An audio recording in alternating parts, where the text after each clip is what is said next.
Edirne, Adrianople, through the eyes of Lady Montagu.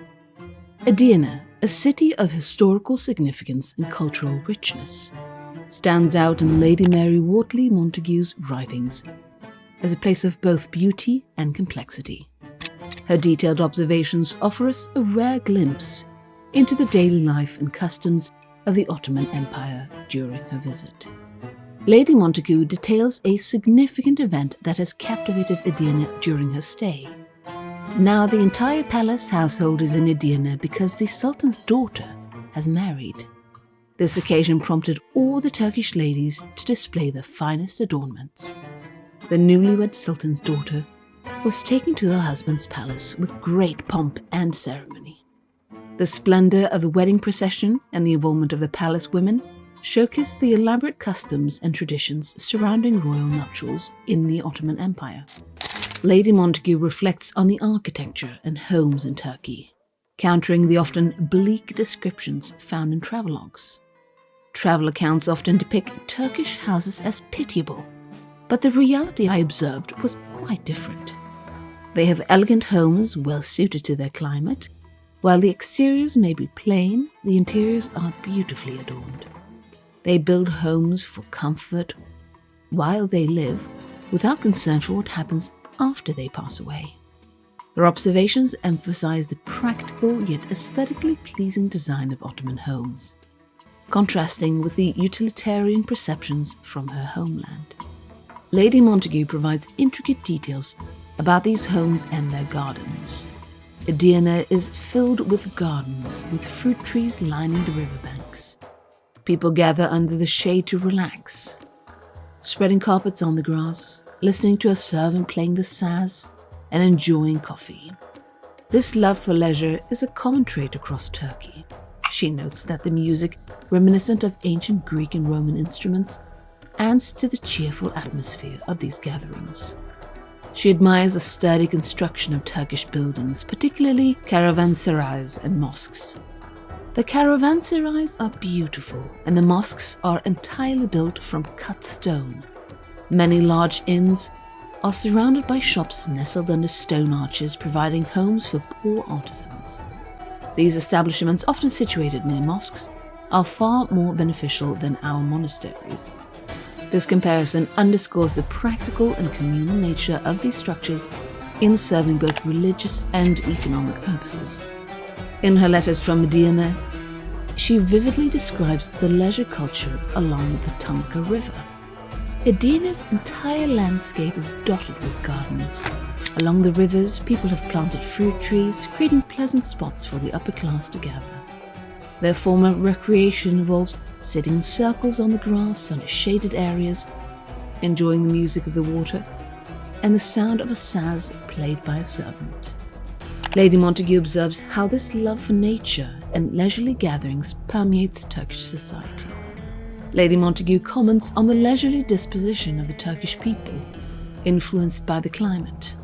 The happiest Turkish peasants are those who own gardens, as they comfortably earn their living by supplying the city with fruits and vegetables. This prosperity and connection to the land highlight the pastoral lifestyle embraced by many in Edirne. Lady Montagu also delves into the linguistic richness of the Ottoman society, noting the influence of the Arabic and Persian in the courtly and refined Turkish spoken by the elite. The language of the court and the nobility is heavily influenced by Arabic and Persian, which sets it apart from the common vernacular. She shares poetic examples, including phrases like rose and nightingale and gazelle-eyed, demonstrating the literary beauty she encountered during her travels. Her deep engagement with Eastern literature is evident in her letters, where she mentions the extensive reading she did throughout her journey. This detailed account offers a nuanced view of Ottoman architecture, leisure, and language, providing a rich cultural tapestry through Lady Montagu's discerning eyes. Lady Montagu describes her experience of wearing Turkish traditional clothing, expressing surprise at how well it suited her. "You would be surprised to see me in Turkish dress, and like me, you would say it suits me well. A wide pair of shalwar made from a very fine rose pink fabric embroidered at the edges.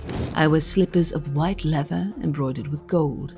Over the shalwar falls a delicate embroidered tulle blouse, its sleeves ending midway down my arms, fastened at the collar with a diamond button.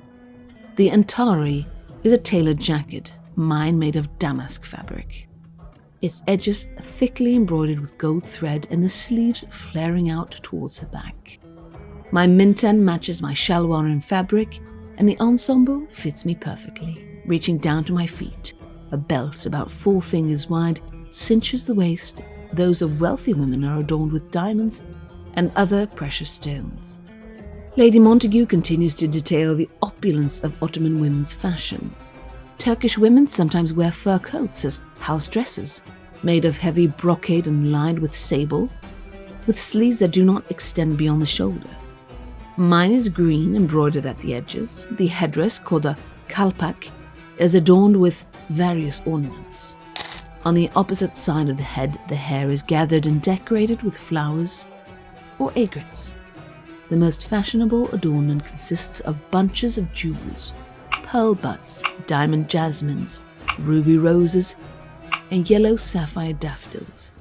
These are so beautiful that nothing more exquisite can be imagined. The hair falls back naturally, styled in braids embellished with pearls and ribbons. Lady Montagu marvels at the natural beauty and grooming habits of Turkish women. Nowhere else have I seen women with such beautiful and abundant hair. There are far more and varied beauties here than in England. You cannot find an ugly young woman among them. They pay great attention to their eyelashes and dye their nails with henna.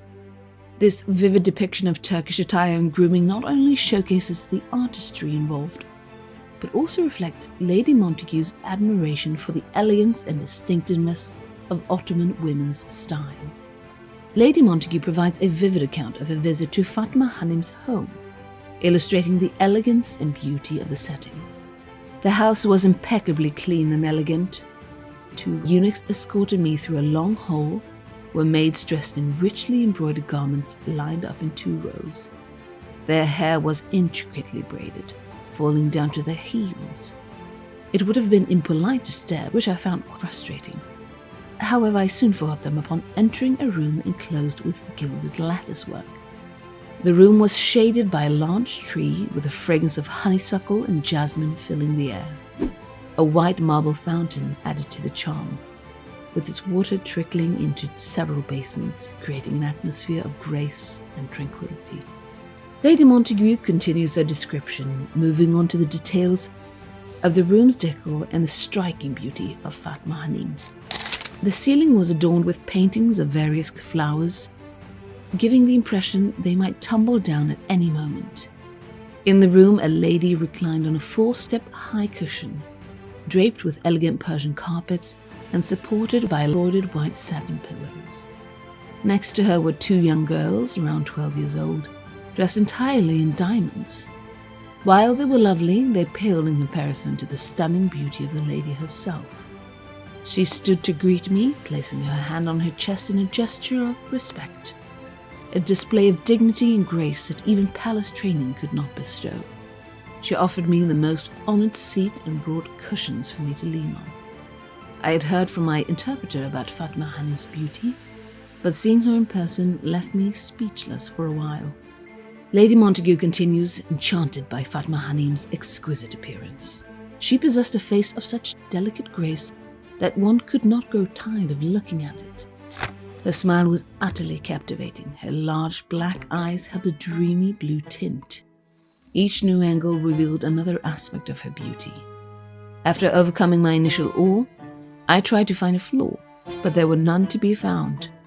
Apelles, the great painter, would have failed to capture such perfection. Nature alone could create such a miracle, which it did in Fatma Hanim. Her demeanor was so noble and natural that it was hard to believe she was born in a country considered barbaric. Had she sat on the grandest throne in Europe, all who saw her would believe she was destined to be queen. Lady Montagu marvels at Fatma Hanim's attire. She wore a gown of gold brocade, over which hung a delicate transparent blouse bordered with silver thread. Her shalwar was a pale carnation colour, and she wore exquisitely crafted white slippers. Her arms were adorned with diamond bracelets, her belt encrusted with jewels. Her headgear was a masterpiece of delicate embroidery, and her long black hair, arranged in intricate braids, was decorated with diamond pins. The effect was stunning, far surpassing any sculpture of perfect beauty I had ever seen. You might think I exaggerate, but I assure you I do not. Admiration for beauty is not a fault. It is a virtue to appreciate without envy. Just as the finest authors have praised famous statues, nature's exquisite creations deserve similar recognition. Without hesitation, I can say watching Fatma Hanim was more delightful than admiring the most beautiful sculpture. Lady Montagu describes a captivating musical performance orchestrated by Fatma Hanim. At a signal from Fatma Hanim, 4 maids began playing instruments resembling lutes or guitars, producing deeply emotional melodies. Meanwhile, others took turn dancing. This dance was unlike anything I had ever seen before, evoking certain feelings in the soul with an artistry and impact unparalleled by anything else. The performance was crafted to stir emotion, with every movement deliberate and filled with meaning. She continues, emphasizing the profound impact of the performance. The melodies were so poignant, and the dancers' movements so deliberate and expressive that, at times, they would pause mournfully, their eyes cast down before gracefully resuming with artistic flair. It was impossible for even the most insensitive observer not to be moved by such a display.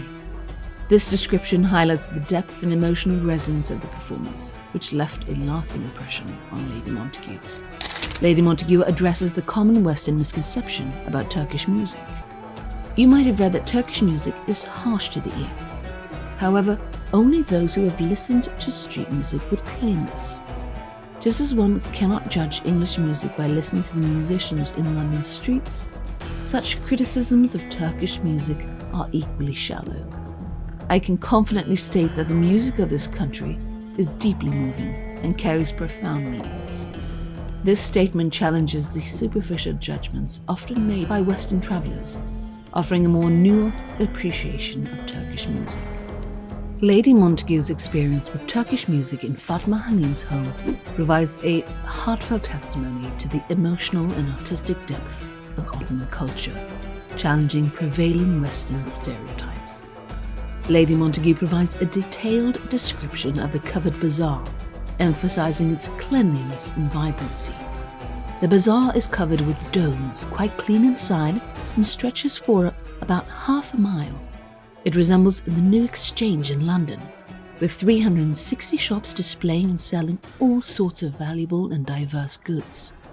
The shops shine as if freshly painted, and the pavements are much cleaner than those in London. People come not only to shop, but also to drink coffee or sherbet and stroll around. The bazaar is lively, much like our theatres, with merchants loudly advertising their goods at every corner. She continues, describing the adjacent streets lined with shops. Next to the bazaar there is a street about a mile long, entirely filled with shops displaying a wide variety of eye-catching goods. Since there are no factories in the area, the prices of these items are quite high. To protect the merchandise from rain, the street is covered with boards. Another bazaar called Bedisten, built on columns, sells every kind of horse harness. All these harnesses are adorned with diamonds and gold embroidery. As soon as you step into Bedisten, the grandeur of the items on display dazzles the eyes. Lady Montagu notes the significant presence and influence of Jewish merchants in the trade. I noticed that most of the wealthy merchants here are Jews. Their influence is quite strong, and their privileges surpass those of the Turks. They operate almost as an independent republic governed by their own laws. The Turks are generally less active in industry, while the Jews, working in unison, have largely taken control of the state's trade. She elaborates on the roles played by the Jewish stewards in Ottoman administration. Every pasha has a Jewish steward to whom they entrust their affairs and secrets. These stewards are given full authority and oversee the market regulations in their respective districts. regularly receiving gifts and closely monitoring trade. Even the Sultan's physician, treasurer, and interpreter are chosen from among the Jews. It is not difficult to understand how they benefit from such arrangements, given their adeptness at ensuring their indispensability. Lady Montagu reflects on the careful management of wealth by the Jewish community. Though all are wealthy, they are cautious about displaying their riches, yet their homes are remarkably ornate and splendidly arranged. Despite their considerable wealth, they maintain a careful balance between visibility and discretion, a testament to their prudence and the protective measures they ensure for their community.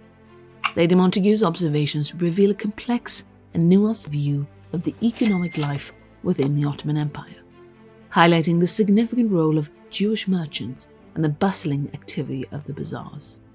Lady Montagu describes the grand spectacle of the Sultan's encampment and the accompanying procession. The tents were arranged in a delightful manner, presenting a scene reminiscent of a royal palace spread over a vast area. In front of the Pasha's tents stood 3 horsetails denoting their rank, topped with gilded balls. Turkish women were as eager to visit the encampments as English ladies are to visit Hyde Park. However, the common people, especially tradesmen, disliked war because if the Sultan went to war, they had to offer gifts according to their wealth. She continues, sharing her experience of watching the military parade. I went early in the morning to watch the soldiers march, but it started late. The Sultan also came to the window to watch.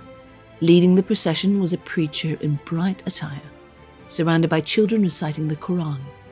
Behind them were displays themed around agriculture and harvest, depicting various tasks from farming to bread making. Lady Montagu details the dramatic conclusion of the parade. At the end of the procession were volunteers desirous of dying in the Sultan's service, who performed wild demonstrations of courage. They were grotesquely adorned, covered in blood and demonstrating their bravery by shedding more blood. It was a fearsome sight.